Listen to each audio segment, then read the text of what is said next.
Well, happy Tuesday, everyone. My name is Alex Lyon. I am the Associate Director of the Evans Center for Spiritual and Religious Values in Healthcare at IU Health. Welcome to our first presentation of the year in our 2022 Evans Center Colloquium series. The purpose of this quarterly colloquium is to provide a collegial interdisciplinary environment in which to share projects and ideas that explore the diverse integrations of religion and spirituality in healthcare. And we are starting out our year on a very strong footing, welcoming today Joseph Tucker Edmonds, who is an associate professor of Africana Studies and Religious Studies at IU School of Liberal Arts. He is also the associate director of the Center for the Study of Religion and American Culture.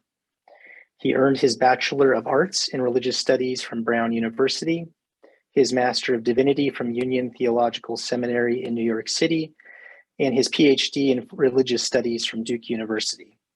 His research interests are Black theologies, alternative Christianities in the Black Atlantic, and the role of Scripture in African and African-American religious traditions.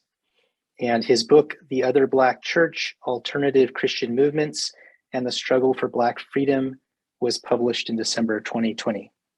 So without further ado, I'll give the floor to Joseph Tucker Edmonds. Thank you so much, Alex. Thanks so much for everyone who is here this afternoon. I'm really excited. So I want to kind of jump right in, but I'll say my niceties really quickly because it's awesome to see so many friendly and smiling faces for folks who showed up. So I really appreciate that. And I really just appreciate the work that the Evans Center and that Alex and your team have been doing to bring folks like us together and to kind of think about this work. So I wanna, if it's okay with everybody, I wanna jump in and share my research. And then we can talk a little bit. You all can ask me questions. I was very excited when Alex said this would be a collegial gathering. So I'm hopeful that you all will have thoughtful and supportive feedback, as well as just opening up for discussion, as I'm going to be providing on a project that has had a lot of important meaning for me and the work that I do, but also has brought together a set of skills and practices that I don't always flex. And you'll see that as I talk about that this project has a lot of data that I've collected. This project has a good amount of narrative, and it also ties in my interest in kind of cultural theory and critical theory. So you're going to see all of those three pieces come together. So I'm going to share my screen, and we're going to get started.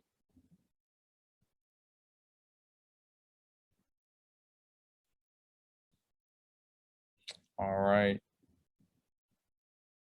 Let's go back to the beginning. All right, you all can see that. Alex, that's correct? Awesome. All right. So today's topic is called Black Trauma, Black Faith, Measuring the Impact of Racial Injustice and Cultural Trauma on African-American Men.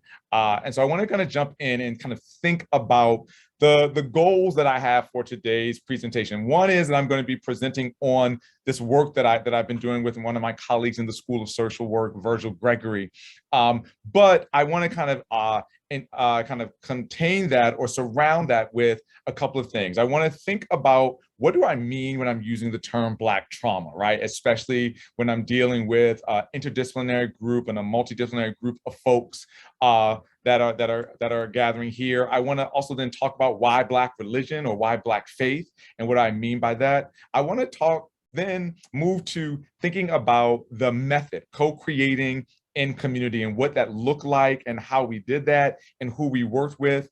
I want to then think about a new measurement of cultural trauma. And this is something that I will promise you is still in process, right? So even as we are trying to get to this measurement of cultural trauma, I'm going to tell you ahead of time that we haven't gotten all the way there. So this is something that's in process that we'll be talking about as we work through today's presentation. And then thinking about, is there a way forward in terms of what this might mean for the Black male participants who I worked with and came into contact with over the last year and a half. So let's jump right in. For today's discussion, I want to start off with working definitions of Black trauma and Black faith. I want to argue that it is important to not only understand these terms, but to address the ways that Black trauma must be understood within its theoretical and embodied, its cultural and its individual dimensions. It is important to understand the relationship between the definition of these terms and the experience of these phenomena. Trauma is understood as the psychosocial impact of violence, loss, and disruption on an individual or a group.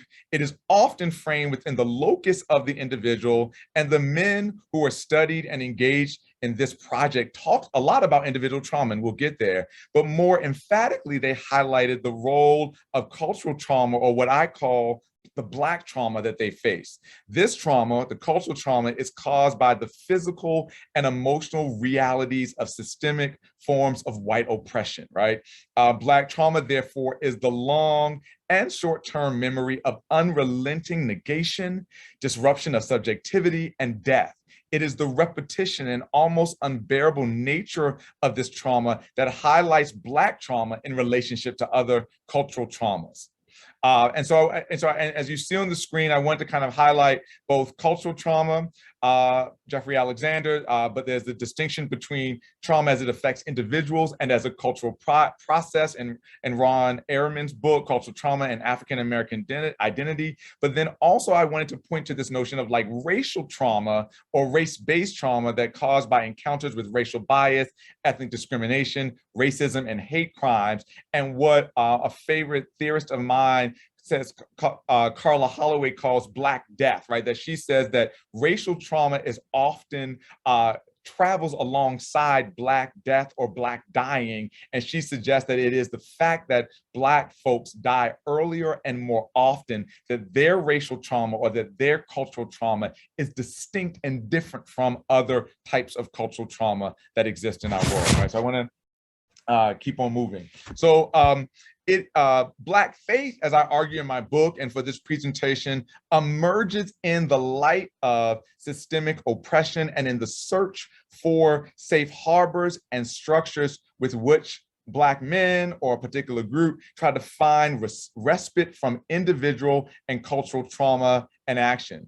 Thus, in this case, it is inaccurate or incomplete, I guess, to think of Black faith as being reduced to Protestant structures of belonging, right? When we often use the term the Black church, or simply that are spaces that are attached to or surround explicitly religious bodies. I want to argue that that Black faith is a desire and interest in the safety and protection of the Black body. It is a space for unfettered or at least relatively unfettered expression of that body. Thus, Black faith, community, and belonging, if it is particularly intensified for those experiencing systemic forms of oppression and displacement.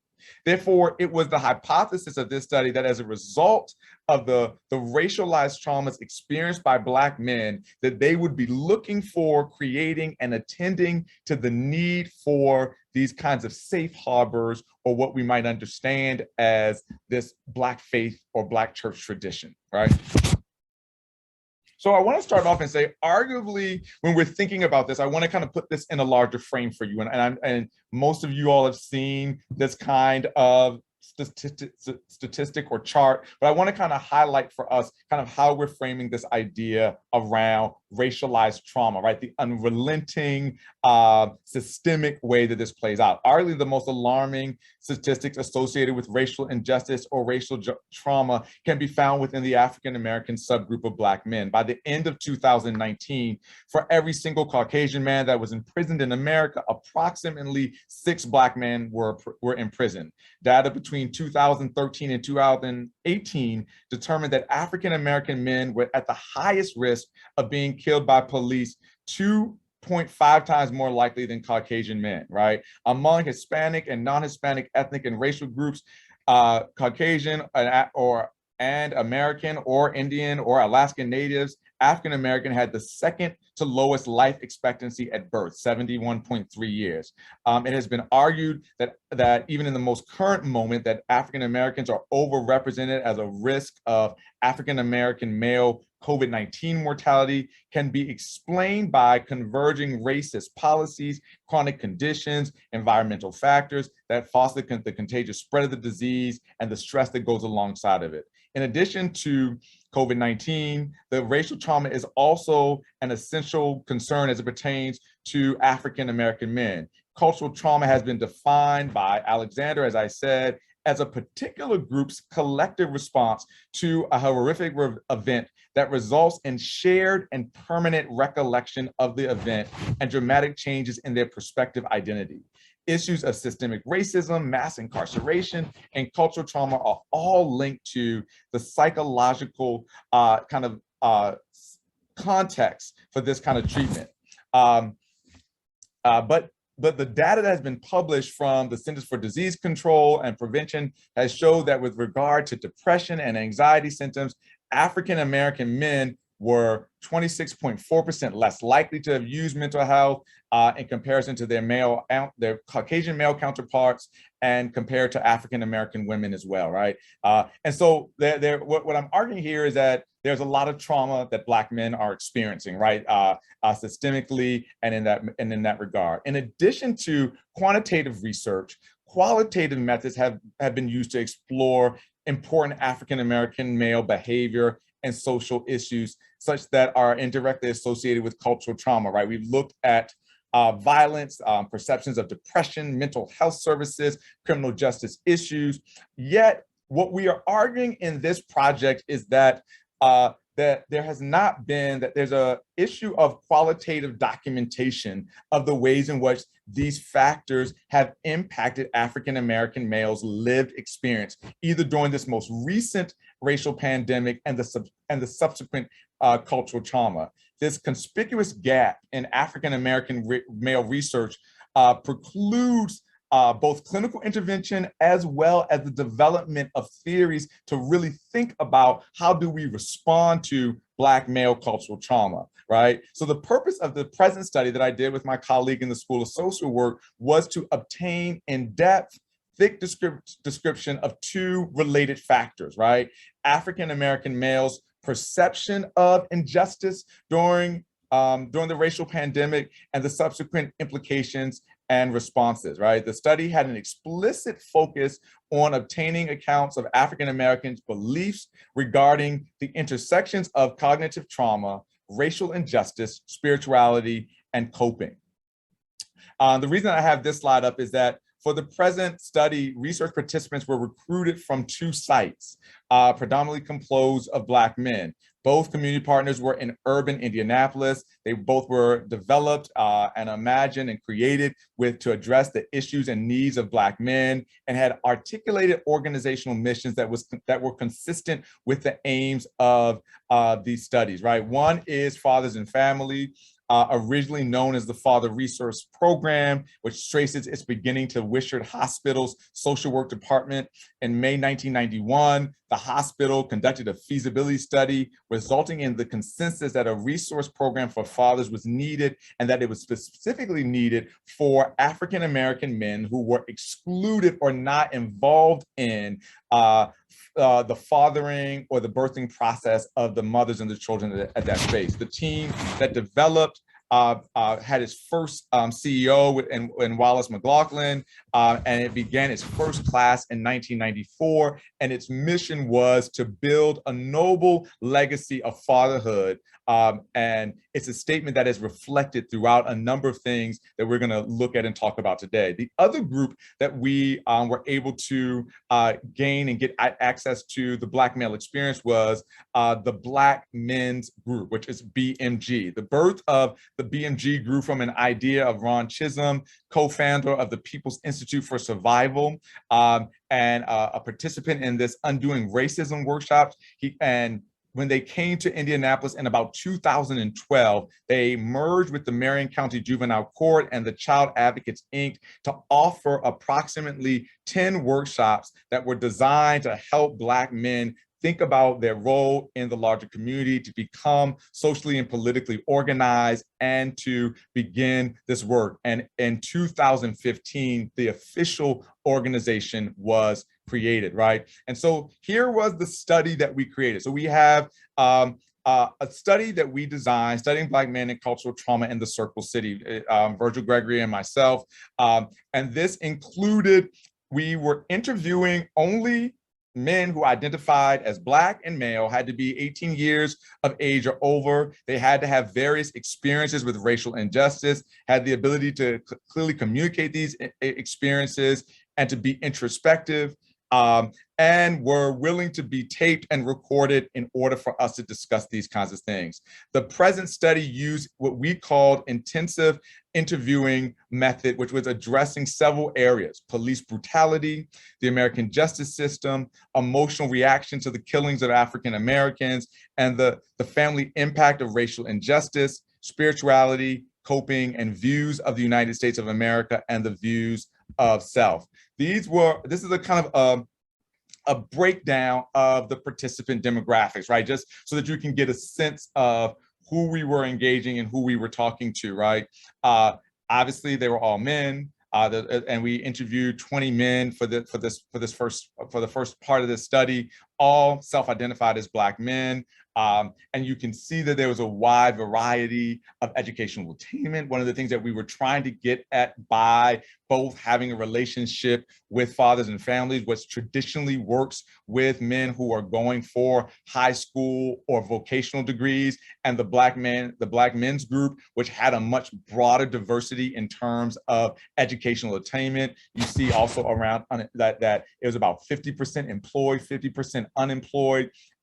For me, which is particularly interesting, you see the religious diversity. About half of the group, 40%, identified as Christian, while another half or more identified as other, nothing, or Muslim, right? And so we had a wide berth, a wide variety. And I mean, that's one of the things I want to highlight as I begin to get into some of the qualitative data that we collected from this research. And you also see a wide range in terms of the age distribution there as well, right? And so I wanted to get into some of the participant data. And so what I'm gonna do over the next 10 or 12 so minutes is kind of think about with you, kind of what we gained or gleaned from these interviews and these conversations. And so I want to start with this. And he says, "I don't have no faith and no trust in this justice system to do right by us. And I love mine." He's talking about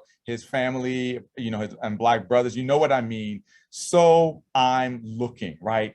And so what we took from this was that these Black men, and this is a representative kind of comment of that these Black men that we interviewed talked about looking for spaces to belong, looking for spaces where they would be safe, looking for spaces where they could ultimately participate and be fully themselves, right? And so so I want to move into some of the data here. So I know, hopefully you all can see that. I know there's a lot of data on this, and I'm going to talk you through this so that you can kind of think a little bit about this, right? So the first theme that we kind of pulled out of our data was that one of the traumas that these Black men failed was the trauma of failed democracy, or a failed democracy, right? The two-tiered racial justice system addressed legal issues regarding police arrests, sentencing, perceptions of experiences in court, and overall due process, right? 100% of those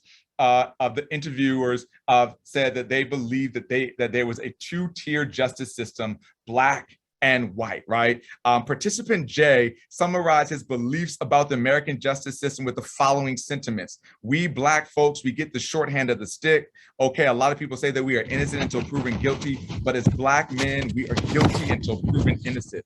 a focus group participant in December commented, it's not a justice system for us because we're not getting no justice out of this, no way, no form, or no fashion, 90% of the interviewers, right? So 30 references in all the interviews believe that there was a lack of a just legal consequences following police killings or of unarmed African Americans. And participant DC mentioned nobody ever gets brought to justice. Everything gets swept under the rug. And so I want to those were just some kind of highlights, but I wanted to point out to you these first three, right? That the trauma of a failed democracy, right? That there's a two-tier justice system where 100% of the interviewers kind of made a claim or a reference to this, the lack of accountability for police behavior. 90% of those that we interviewed said there was a systemic, profound, or predictable absence of legal consequences for police or other historic killings of African Americans. And then 70% said that there was a deliberate vanquishment of Black people, that the American justice system was used as a mechanism to systemically and intentionally kill and or incarcerate Black men, thereby maintaining social and economic Black racial disparities, right? So I hope that you all can see. And then you saw that, that as you look through this, that there's we talked a little bit about a two-tier justice system, both rich and poor, right? Less people said that, but that came up. You also saw that there was a desire to see this justice system reform, that there was a profound absence of diversity amongst police officers and judges and things of this nature, but that that there was a violation of what we call the social contract, and that there was the trauma that was experienced day in and day out of a failed democracy, right? The next thing that we picked out as a theme or a code was the trauma of state violence, right?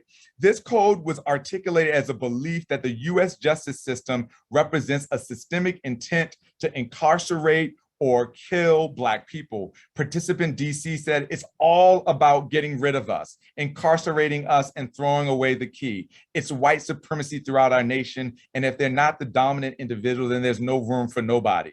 These codes essentially constituted messaging addressing what is colloquially referred to as the talk, right? This is that second one, the police heuristics or rules of thumb, right? That 80% of the participants talked about that they had been talked to, or they talked to their sons and their children about what interactions with police officers should look like, right? That how they need to change their attitude, their movements, their behaviors, their emotional responses, right? And equally prevalent, 70% said that Black male participants articulated consideration of viewing Black male interactions from the perspective of or in logic with the police that they were involved in. So you see that 70% said that there was a presumed Black criminality, that the state violence assumes that Black men are criminal and that it justifies that behavior. But equally, and this is some of the data that we have to unpack, 70% of the respondents, 23 of the references in our in vivo data said that these Black men also empathize with some of the state violence or empathize with police perspectives or the brutality that was articulated against them, right? Saying in a lot of these situations, I do see the officers pulling the guns and shooting because they're scared or because they think someone might have something or think someone's trying to do something, right? Justifying or validating these types of behaviors, right? Half of the interviews attributed uncontrolled police behavior, right? This is the fifth block, right? Uncontrolled police behavior to their unresolved trauma or displaced anger. And one of the focus group members says, don't put your anger out on me. That's what these cops do. They're the ones with anger problems because they see so much drama and they are consistently taking it out on Black folks, right? So that's the distrust for police, the trauma of state violence. But then they talked about this trauma of imminent destruction, right? And I want to really spend some time on these last two codes that we're going to look at, because these last two codes talk about various codes emerged that accounted for the psychological trauma resulting from various exposure to racial justice. And we call this the tripartite African-American male fear, right? There was fear for self, fear for family members, or family members' fear for them, and fear for their family members, right? That we saw this happening over and over again. They were afraid for themselves, they were afraid for their children or their brothers, and their family members were afraid for them. This showed a constellation of fear, and the center of which was police violence, right? The three specific interrelated codes address the relationships amongst fear and police violence, right? That I talked to you about. In addition to fear, however, there were these other codes that show up with a great degree of certainty, right? Including a term that we called, sadness, or anger, rage or vengeance, and empathic isolation, right? The frequency of various emotional codes throughout the interviews showed that there was a clear emotional response of being hurt, shocked, sick to the stomach, and that in many ways, there was this what we called an empathic isolation that came up, a lack of perceived or actual validation or support from others regarding the racial injustice or cultural trauma in routine day-to-day settings. So that's the one that's in between those three fears, right? That 80% of the Black men said that even though we can list and name all of this trauma that I've just been going through, right? The trauma of a failed democracy, the trauma of state violence, the trauma of imminent destruction, they said that they lived the vast total of their lives with an empathic isolation, feeling that no one or very few people supported their experience with racial injustice or cultural trauma in routine day-to-day settings. One of the things that stood out for us as researchers was the ability that the participants said that their ability to name their fear and that their bodies and well-being were vulnerable was a radical aspect of this project, right? Participants noted that even at the places that we had gone to study, right, you would think that maybe at Fathers and Family, maybe at this Black male men's group that were designed to do this, that they said that they had not traditionally been free to both name their fears and to express a role in naming what would be the best outcome for their well-being, right? So they talked about this was novel that they were able to name that they were afraid. And it was also novel for them to be engaged in the process of trying to figure out what would be adequate and appropriate responses to this fear and to this trauma. Thus, the coping session of the analysis in that it did not is important because in many ways, it did not just focus on traditional religion, as you'll see in a moment, or as a balm or an escape from the pressures of the world, but it provided them opportunity to talk about models of Black belonging, embodied attentiveness, and the frustration and the pursuit of spaces that took the needs of Black male trauma seriously and consistently. So let me say that again, right? Because I think, it said that as they were talking about this next set of slides, right? Looking for safe harbors, right? They talked about that this set of questions that we were asking them provided them an opportunity to talk about Black belonging, attention to the body, or what I call embodied attentiveness, and frustration in the pursuit of spaces that took the needs of Black male trauma seriously and consistently, right?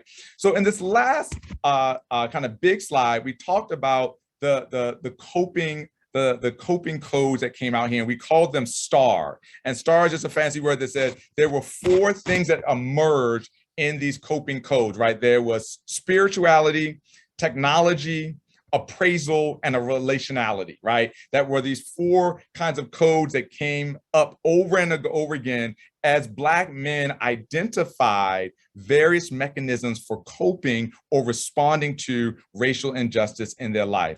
Although there was some deep skepticism regarding the role of traditional religion and spirituality in coping with the killings of unarmed African Americans, the most frequently identified method for addressing racial injustice and its psychological consequences included various aspects of religion and spirituality. As you can see at the top, that utility of religion or spirituality was close to the top, and and also prayer, but also up there is social media at 60%, but also things like cognitive restructuring, right? Coping with racial injustice by changing thought patterns, right? Or their relationship to other support groups or communities that they were trying to create, right? He says, one of the respondents said, I feel like talking about religion, it plays a pretty major role, especially if you have a strong sense of faith. He says, I come from a family of prayer, a long line of prayer, and I believe that having faith goes a very long way. Several participants use a spiritual context or at least spiritual language to make sense of or to find meaning in recent social events, right? Or recent racial injustice and events. Likewise, another participant, when asked about his decision-making process as it responded to racial injustice, says, I don't know how to put it, but it's got something to do with my beliefs. That's all I can say.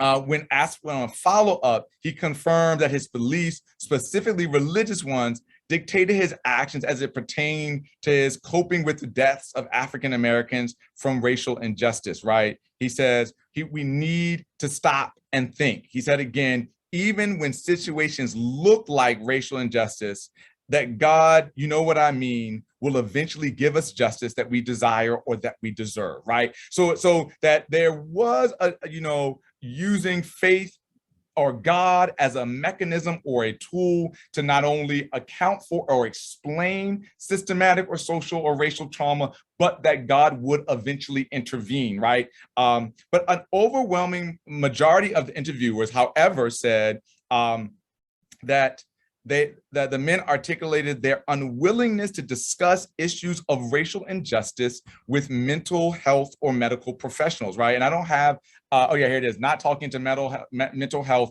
or medical professionals. That's the third one down, right?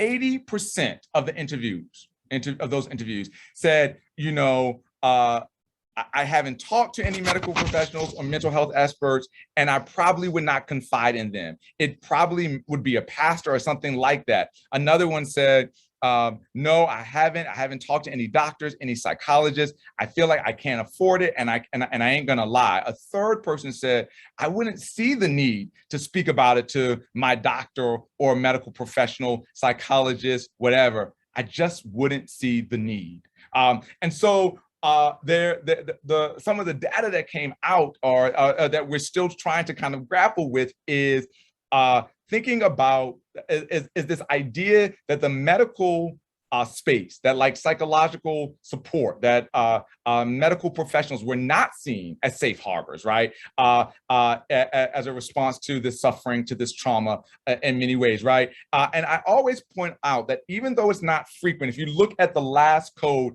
this inability to cope, he said, one of the folks said, although not frequent, we asked him, how do you cope with the deaths of African-American police? He said, I can't even cope with it, right? And we saw in moments or at times this kind of the fleshing out or trying to unpack what it meant for this inability or this idea that folks did not know where to turn, right?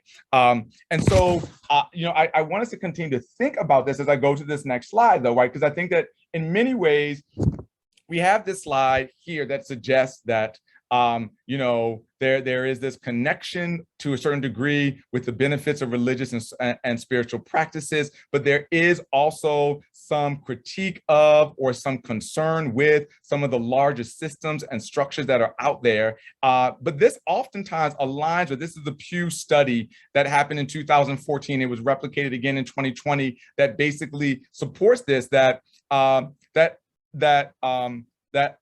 African-American men constantly, review themselves or view themselves as even when critical of religion and critical of certain religious spaces, that Black men studied here were invested in the construction and maintenance of the idea of the Black church.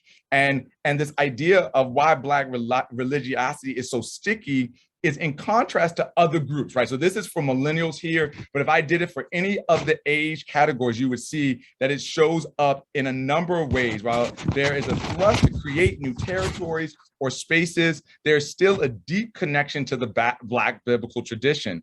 And we see this in this study here that supports that Black millennials are considered more religious than any others in their generation. According to this study, about 6 in 10 say they pray at least daily, a significantly higher share than 39% of non-Black millennials, and 38% of Black millennials say they attend church services regularly, at least weekly, if not quarterly, right? As more so than other millennials do, right? And so the reason that I bring this up is that I think that when we look at this, we're seeing, or we're struggling with, what is this data telling us? That we have the Pew data that is showing us that obviously that the Black church is particularly sticky. We have the data that we looked at that said that these men do turn to faith and other other social spaces. They talked a little bit about creating and using technology and other relationships, but ultimately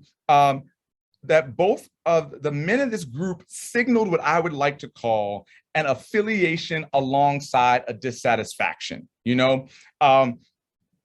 says, I'm not, like a religious person, as like a Christian or anything, but I do believe like having a church or somebody that you can go to who religiously can heal you, just on the fact that you have somebody you can talk to, right? And so we heard from participant L and many in the group that even though they prayed, even though they understood and had an understanding of the divine, that they were looking for other pockets of belonging, right? That they were looking for places with which to engage these ideas, that they were looking for new vistas with which to engage and think through these broader questions. And so what we're trying to figure out with this project is, where do we go from here? Where are these Black men ending up? Where are they finding these particular safe harbors? Where are these spaces of Black belonging that they can ultimately turn to? Where can they go where they can religiously be healed, right? He said, I'm not a religious person, but I'm looking to be healed, right? I'm looking for a safe harbor. And what we're now looking for in the next level of our study, as we move beyond gathering this qualitative data, is now moving to trying to figure out that as Black men identify that they've been impacted by these traumas, where do they ultimately land? Where do they find these safe harbors and spaces in order to respond to, heal, and create new models of and for belonging? So that's where we are right now. And so I want to kind of move to kind of answer some questions and to kind of think along with folks about how we can continue to think about this data, any questions that you have about the collection of the data, and where and how we can move forward with things like this.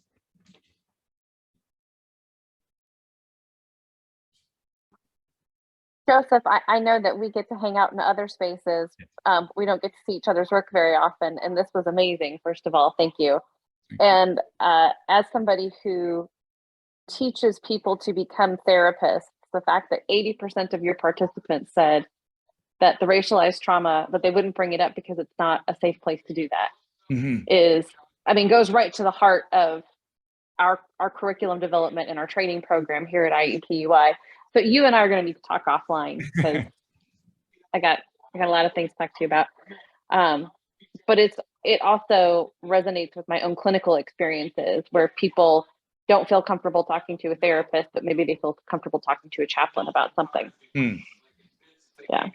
It was interesting. That question, Megan, there are two things I want to bring up, and I think this is important in terms of like co-creating with community that we talked about. So we worked with the leaders at Fathers and Families and the Black Men's Group to try to pull together these groups of Black men. But I promise you all that we thought, my PI and I thought we'll be able to get 20, 30, 40 Black men very easily to sit down and talk with us, right? You said, we're Black men, we're going to be asking them questions.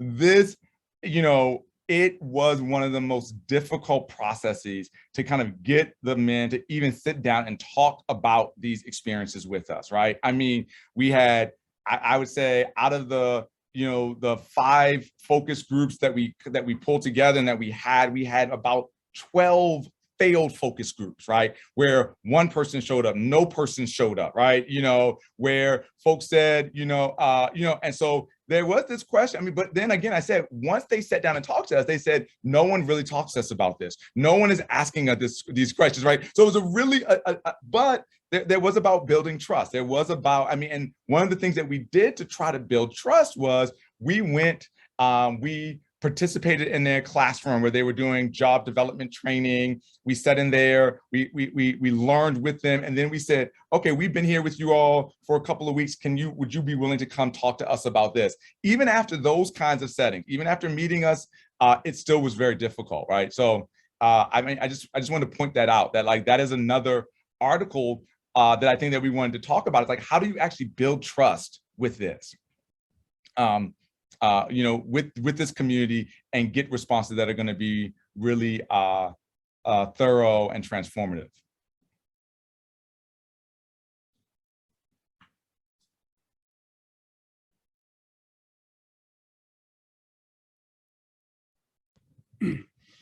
Hello, Joseph. This is David Craig, IUPUI Religious Studies. Good to hear your research. I'm struck by the descriptions of the 3 sources of trauma that you have provided, how large, how pervasive, and how existential they are. Yeah. I think this is a very different register than maybe I typically think about as sources of trauma, you know, sort of experiences of violence at someone's hands, knowledge about injury done to loved ones. These are much bigger, broader, sort of deep cross-cutting. And I'm wondering, does this have something to do with the difference between sort of individual level trauma and cultural trauma? Can you talk some about the broader descriptive terms you've chosen here? Yeah, I mean, I think that, I mean, we were shocked too, because we said, we asked, I mean, like the opening questions for our interviews were things like, tell us your experience with, trauma, or how have you, how has the, police brutality impacted your life, or things like that. So we weren't, we were not asking these kind of big existential questions. That theme, the 2-tier justice system, I was really surprised by that, because I didn't know that was going to be the most dominant theme that would come up, really, that they said over and over again, that like the trauma, I mean, because a lot of them would say, yeah, I was speeding. Yeah, I used to sell drugs, and that's bad. But the problem, they said, was then when I got to the court system, where I was dealing with the police officer, I was beaten. I was, I wasn't offered probation. I, was given 5 years rather than, 1 year. Like that was the thing that came out as the most, because a dominant thing, and we were surprised by that, right? That came out much higher than just like, fear of going home late at night, or something that might be what we might think of as a little bit more mainstream or pedestrian, but like that's the theme that came out. And then the other themes really about this idea of trying to think through, we spent a lot of time saying, a lot of time was spent on not the trauma of being hit by police officers, but why police officers are doing it, right? And I don't know, so it was interesting, right? So we could have spent the whole time talking about what does it mean to constantly be under that kind of violence, but the larger frame was, why do they keep doing it? What are the conditions that lead police officers to do this, and things of that nature? So that the problem of state violence, the failure of democracy, those things came up over and over again in the actual, I mean, these are pulled from the, we use in vivo, we're doing the coding of this topics, and we're looking for, these things, and these things come up over and over again, right? And I do think you're correct that by framing it through the racial pandemic of 2020, right? That folks began to think about it in a larger systemic frame, right? They're saying it's not just me, but it's also Philando Castillo. It's also, you know what I'm saying? So I think that they were also trying, so I think part of this is kind of making sense of why it's happening to everybody. And so they began to use terms and ideas that exceeded or went beyond their own individual experiences. I saw something. I see in the chat a rich comment from Joseph. Would you mind sharing that? Maybe opening that for discussion too? Yeah.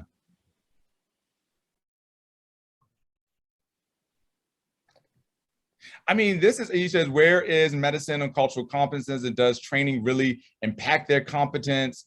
I personally don't have confidence in medical physicians around psychosocial conversations. This is where, that's a great question, Joseph. And one of the things that, I don't know the answer to that fully, right? I think that there were a couple of things that came up in the codes that were really important. One was like just deep fear or distrust of the medical system, right? That we kind of saw over and over again, right? That, I'm afraid of, I don't want to go, those kinds of things. The second one that came up was the cost prohibitive nature of it, right? And cost not only in that it cost them money, but it cost them time to go, right? Like to actually get referred, to get there, to be treated, those kinds of things. But then there was the other side of it, that there was a sense of that the medical enterprise was not particularly situated to deal with this kind of trauma, right? That they did not have the tools or the resources to address the trauma that they were bringing. And I think that, but we also heard some of that in relationship to their relationship with spiritual spaces as well, that none of the spaces really had the tools that they were looking for. They said, yeah, we go to church, but yeah, the medical system, they don't really have time for us. Yeah, our friends, but we don't really talk to them about it. So it was a real dearth or lack of space for them to find belonging. And so that's why, one of the questions that we're asking now moving forward is, where are you going to have these conversations? How are you dealing with this kind of trauma, right? What is the, what is the response to this, right? Is it just unresolved latent trauma that you're living with, that is kind of eating at you, right? And so one of the things that we're saying is we want to test, is cultural trauma real? And I think that, that will come out to a certain degree in this next scale that we're trying to create. But the other part is how, if it is real, how do folks respond to it? Or what do folks do with it?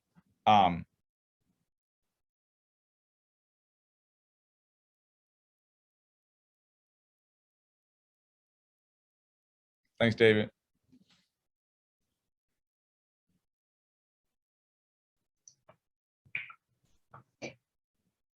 Thank you so much, Joseph. I think one of the things I'm thinking about is that you talked about the many layers of this, and that it sounds like, a lot of the themes you related had to do with that broad cultural awareness. But then you also shared some quotes with us about personal experiences, like, yeah, that police officer did hurt me, or I was arrested and I treated unjustly. And I wonder, as you think about this, what the relationship between those two forms is. So there might be, are they interactive? Are they more than additive? If someone has both experienced that trauma personally and is aware of cultural trauma, or how did those things relate together in what the participants told you? I argue that when we're using the term racial trauma or Black trauma, it is the collection of both, right? It is the cultural trauma plus the individual trauma it's not just additive, it's multiplicative, right? Because you have to say, hey, I am experiencing a lot of trauma, right? I was hurt by the police officer. I did lose my job. I don't have access to these things. Plus, because I live in a broader system, which is based on the continuation of those things, that I am convinced, or I'm afraid that it's going to happen again, right? So that those interacting kinds of features then multiply or, the impact of that trauma, right? It's individual and collective, it's individual and systemic. It is, and that is the very nature of what we're coming to call or think about as, as racial trauma.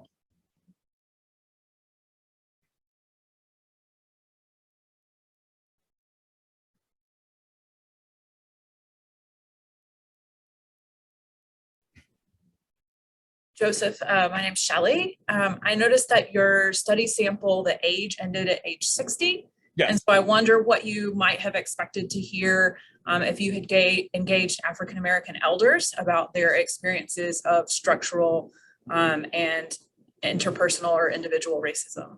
Yeah, and I think that part of that Fathers and Families has a younger cohort because they're dealing with men who are fathers or, kind of in that age group or in that age range. So you're probably going to drop off after 50 or so just by in the demographic, kind of distribution.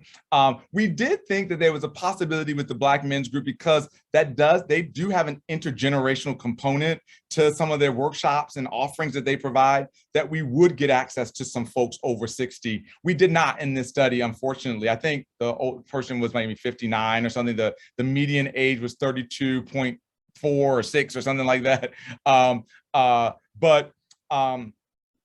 I think that we might get something a little bit different. I also think that we might have also gotten a little bit more of historical kind of accounting that we did not get as much, right? Like that this is not just, because a lot of the data, because I think our participants skewed a little bit younger, focused on contemporaneous events, right? What happened here in Indianapolis? What happened in 2020? What happened in 2019 since Black Lives Matter started, right? I think that if you would have had some folks, or at least more folks in their 50s, 60s, possibly even 70s, we would have said, wow, we would have heard, well, this cultural trauma, this kind of distrust, it exceeds, and it has been around for a much longer period of time, which I think we already know, but I think it would have been validated by their participation. But I think it's a good question. And one of the things that, is hard to kind of get, especially when it's a voluntary, and I told you, like, we had 12 failed focus group sessions, right? Trying to kind of have conversations saying, hey, we just want to talk to you all. You can say whatever you want. It's only for an hour. We're going to give you a $25 gift card. And men would sign up and not show up. Men would, but it was about building that trust and about building some level of their connection to co-creating with us or alongside us. Thank you for that. And recruitment methods are really impressive, and your broadness of your sample across race, class, and educational attainment is really impressive. Thank you. Dr. Tucker Edmonds, this is Anastasia Holman, and nice to see you again. Nice to see Thank you for your research. I heard you and then talk about a little bit of question and answer, and where do we go from here? Where do you foresee are the next steps, or where do you plan to go with the research? Or would it be something in creating the safe harbor, as you speak, for Black men to be able to have these discussions? I think that there's a couple of things that we want to be able to. My social scientist PI, co-PI, he really wants to kind of construct a scale where we can actually measure. So we're right now working on a scale that's going to measure Black cultural trauma, right? How it has impacted folks, how you can say that it's not just a theoretical frame, right? Past harm, past injury, what I'm saying? Individual, I lost my father to this, or a lot of people in my neighborhood. We want to kind of create a scale where that can be measured, right? So we could say that in this zip code, the prevalence of cultural trauma, or that these groups of people, right, have a higher prevalence or, a greater degree of impact, right? So we're creating this, what we're calling our cut scale, like a scale for thinking about culture. That's one thing, right? But that's the kind of the theoretical side of the house, right? Let's create this scale. Let's prove it so that we can get funds and money and increase the research and the data collection. But the other side for me is I want to think about, given this data, given the fact that there was this kind of dissatisfaction or you know, about where do we go. You know, we've just told you we have a lot of trauma in our lives. That's what they told us. Like, they're like, look at it, it's a lot, right? And then when we got to the coping part, you could literally hear folks like, what do you mean? You know, and like, even, and so we are trying to think about like, what does that mean to them? What would look good to them? And like getting folks back together to kind of ask them, what does belonging mean? What does safety mean? What does, you know, what do these things like coping look like for you? And even working with these organizations to try to think about imagining or creating these things together, right? What does it look like to take some of this data? Because when we talk to fathers and families in some other places, they were like, we thought we were creating these spaces. You know, we thought that was what we were doing, right? And so, but the men are saying, we're coming here because you told us we were going to get a job. We're coming here because you said we would get a GED if we do the, you know, if we finish the curriculum. We're not here to feel safe, to cope, to get redress for our trauma. That's not happening here. Thank you, Dr. Tucker Edmonds. Good to see you. Good to see you too, Ms. Holman. Hey, I've got a question. So with that revelation, did that change the way that, let's say, the Fathers Program operated? Did they begin to integrate some other programming that allowed for that space? We're still working with them, right? So we collected this data at the end of 2020 into 2021, right? So November, December, January 2021, right?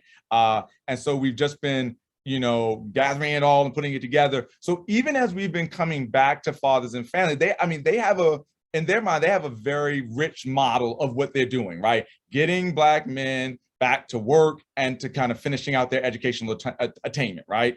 We want Black men or fathers, young fathers, to get their GED, get some training, get a job, and get back to work. Trauma is addressed if it gets in the way of those things, right, in their mind, but it's not addressed as an issue in and of itself, right? Like, as you know, and that's what we're trying to say. Can trauma be an issue within a cultural trauma, individual, like that needs its own curriculum, that needs its own, you know, attention and set of leaders and workers, right? Because a lot of these folks, you know, it's not a hodgepodge, but like it's a mixing of all of the things that are going on. And we're trying to kind of say, how do you really, if from our data, trauma is this specific, this dominant, shouldn't you have a curriculum that's fully and comprehensively addressing it?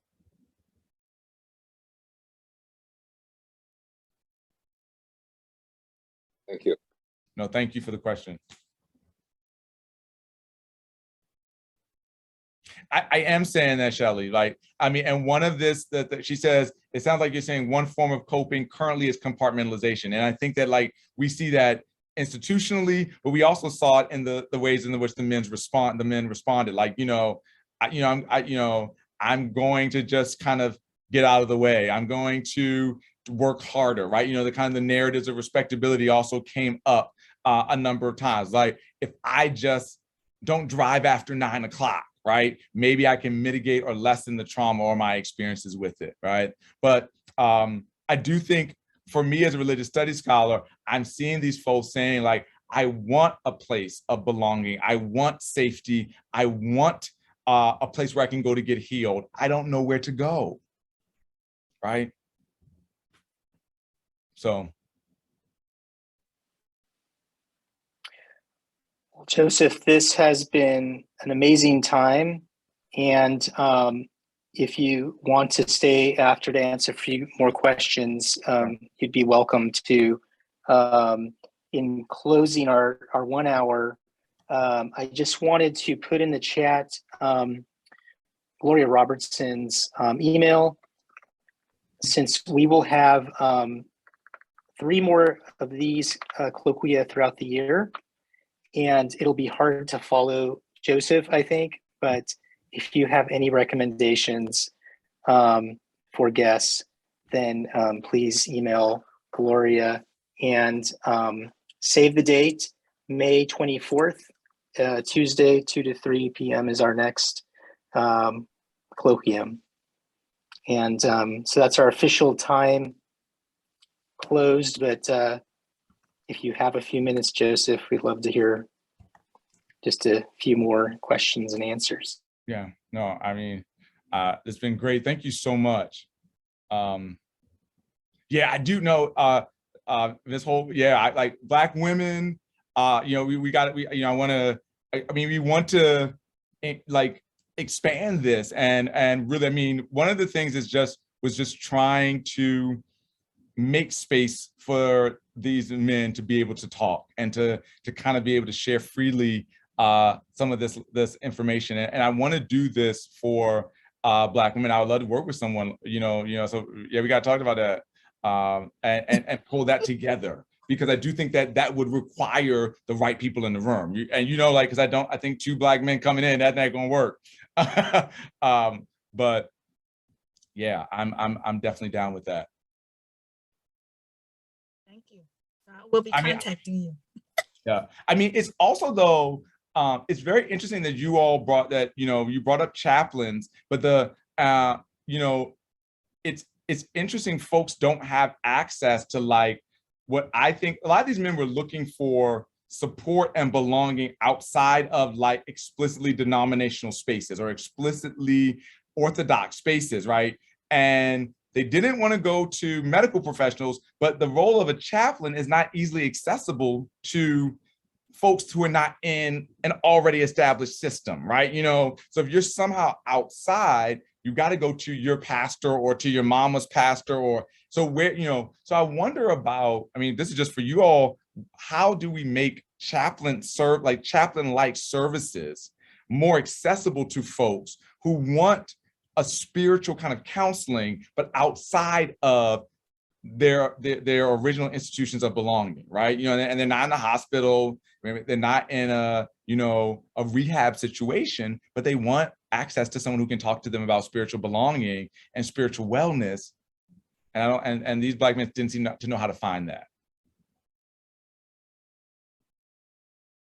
No, I like that. Yeah, I mean, I think that's what they're, you know, looking for. Shelley was talking about movement chaplains, like for Black Lives Matter and things of that nature, looking for this wider berth, right? To think about what religion means, what safe heart, you know what I'm saying? Other than a kind of an overly simplified or, you know, overly narrow, not so overly narrow kind of Protestant kind of mechanism of belonging and you know, and well-being.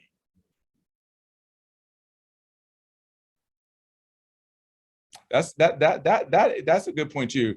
Tanya Douglas Kane was talking about there are opportunities at schools and probably within juvenile justice. I mean, you know, I mean, counselors versus chaplains. I mean, like, it'd be interesting to kind of think about, you know, guidance counselors, chaplains in high schools, and like, you know, things like that. Thank you so much, Shelley. Thank you everybody for coming. This has been really helpful. And my book, it was called The Other Black Church. And so that part of what I talk about here is and that book is that these other spaces are spaces that people are looking for, like other spaces that they've created, like the Nation of Islam, like, you know, Black Lives Matter, like, you know, where you create a Black sacred tradition, but it's not within the frame of the traditional or normative Protestant frame all the time. And so I do talk about Protestant groups who've done that, but I also talk about non-Protestant groups or non-Christian groups who've also created a Black sacred space, right? For Black men and for Black folks. Thank you, thank you, thank you. Thank you, Alex, for the invitation. Hope to continue this conversation moving forward. Oh, thank you so much. Have a great day, everybody.